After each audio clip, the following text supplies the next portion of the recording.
Olá, galera, tudo bem? Professor Mário Vitor aqui, Geografia. Nessa aula de hoje, dando sequência até na última aula, falaremos sobre as novas configurações mundiais. Novas configurações mundiais. Quando eu falo de configuração mundial, eu estou falando de ordens de poder. Eu estou falando da forma como o planeta se organiza entre as superpotências, os países emergentes e os países com menos desenvolvimento. Isso do ponto de vista da atualidade. E aí a gente saindo lá do contexto da Guerra Fria, que a gente já sabe o que é, precisamos entender como é que está essa nova configuração mundial. Então vamos nessa, galera. Essa ilustração traduz muito bem o que falaremos nessa aula, dessas novas configurações mundiais, as articulações entre os países, as relações geopolíticas. Vamos seguir em frente. Olha lá, o mundo está cada vez mais conectado. A gente é fato, né, pessoal? A gente utiliza cada vez mais equipamentos tecnológicos, eletrônicos, que fazem essa conexão ser muito forte atualmente, né? Então, celulares, por exemplo, os smartphones que hoje tem grande apreço aí na fabricação na China. E aí, estou citando a China. A aula é sobre novos cenários mundiais, não é? Então, olha lá. A gente tem as séries americanas, a Netflix, HBO e outras plataformas que levam essa cultura dos Estados Unidos aí para o mundo todo, videogames japoneses, a Nintendo, a Sony, a Sega, que são marcas muito consolidadas por décadas, né? As músicas coreanas, o K-pop, que conquistou fãs no Brasil e no mundo inteiro. Então, observem só, a gente está falando de como esse novo arranjo no mundo está em relação às relações de poder, que aí passa por poder econômico, político, cultural, informacional e etc. Então, para a gente entender esse lance do novo cenário, a gente precisa compreender o fim da Guerra Fria, né? Então, vocês já sabem que por décadas o mundo esteve dividido em duas grandes superpotências, né? De um lado a ex-União Soviética, de outro os Estados Unidos, um representando o bloco capitalista, que são, no caso, os Estados Unidos, e o outro é sendo representado pelo bloco socialista, liderado pela ex-União Soviética. E aí a nova ordem mundial, depois que acaba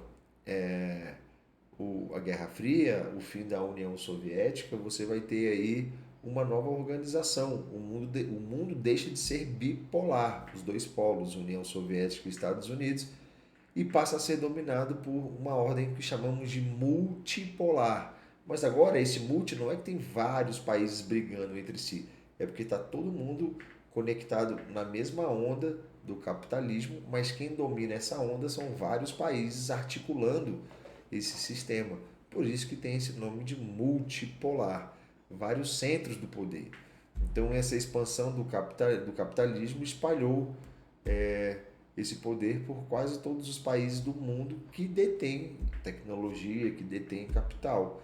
A globalização, esse processo de integração político, econômico, cultural entre os países, se intensificou, né? A gente tem um comércio internacional, o volume de trocas de comércio, serviço está cada vez mais forte, cada vez mais voraz, cada vez com menos barreiras em relação ao acesso.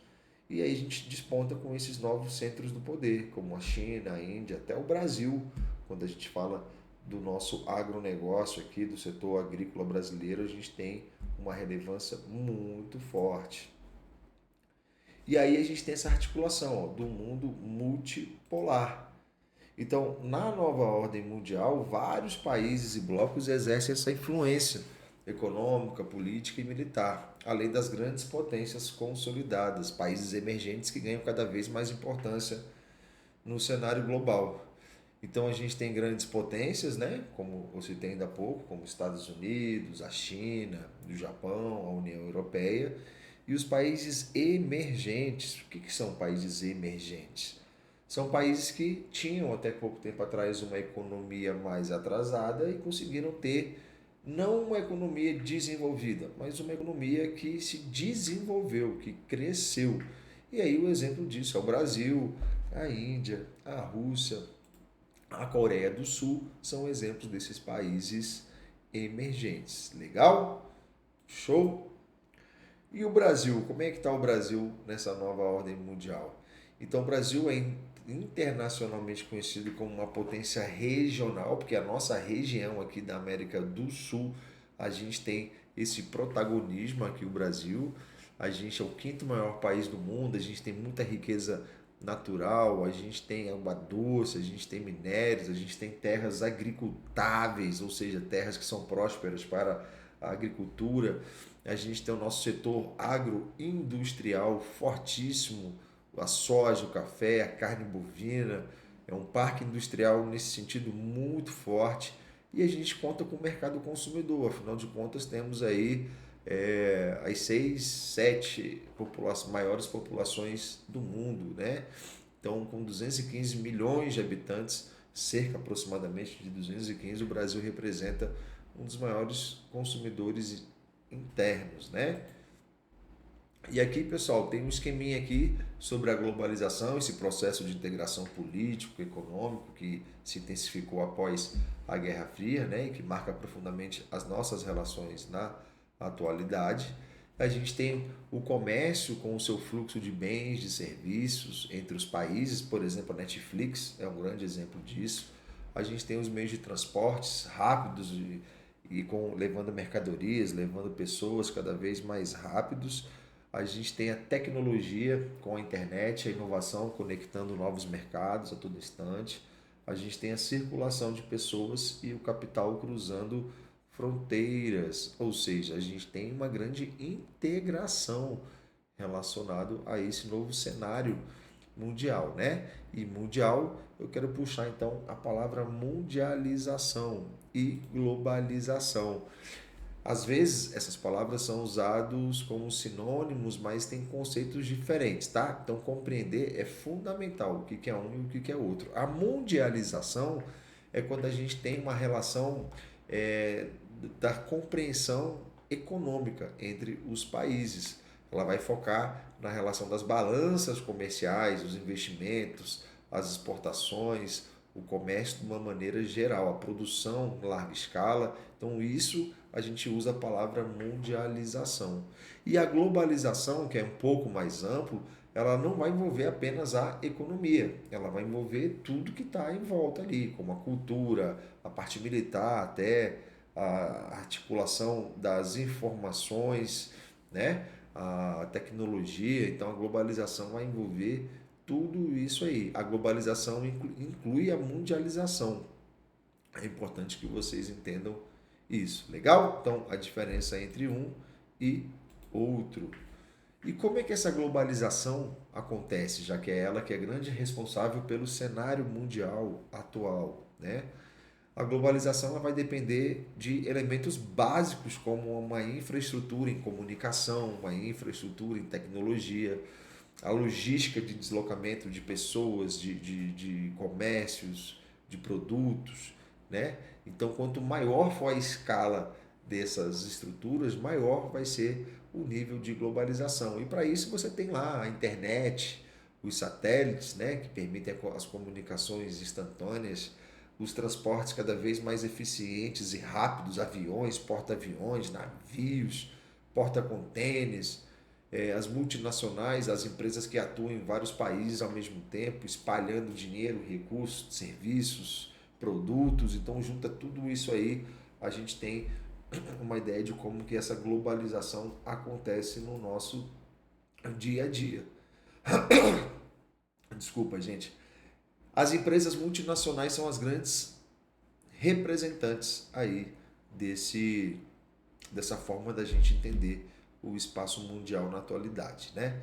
Então essas empresas que têm sede em outros países e acabam influenciando na economia de outros países, a gente tem como uma grande representante aí a McDonald's, a Nike, a Samsung, a Toyota, a Coca-Cola, por que não? É uma grande representante também. e elas vão explorar a mão de obra desses países onde elas estão, porque elas vão visar sempre o acúmulo, o aumento do lucro. Então, é sempre atento aí a como que essas empresas multinacionais elas atuam. E essas empresas elas atuam em paralelo aos blocos econômicos. Né? O que são esses blocos econômicos? São agrupamentos de países que se juntam, assinam acordos juntos para facilitar o comércio, fortalecer as economias entre os países que fazem parte. A gente tem vários blocos econômicos no mundo, alguns deles aqui, como a União Europeia, que é o maior bloco econômico de todos, são 27 países membros, eles usam a mesma moeda, né, que é o euro, por 27 países.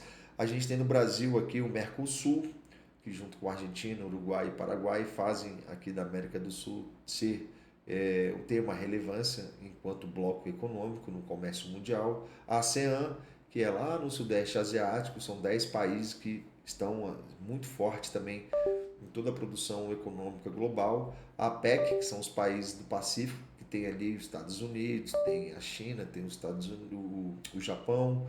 Você tem 21 países ligados aí pela influência da APEC, desses países do Oceano Pacífico. Legal?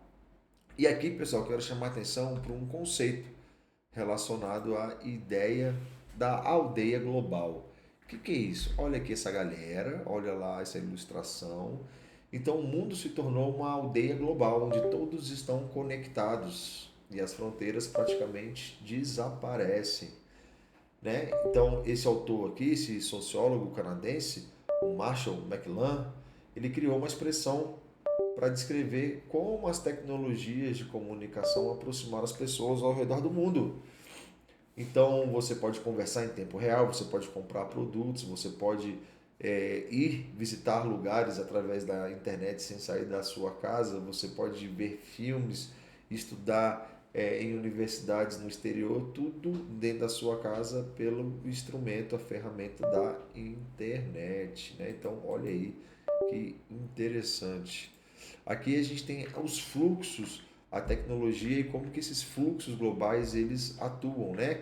Então, assim, os fluxos é a forma como a gente tem a circulação intensa desses elementos que são conectados no mundo. Quanto maior o desenvolvimento tecnológico de um país, mais intenso e variado vai ser esses fluxos com o restante do planeta, esses fluxos globais informacionais, como as pessoas, como as mercadorias, como os investimentos, né, o capital e as informações, os dados digitais, as notícias e etc. Então é muito interessante a gente entender como é que funciona esses fluxos globais.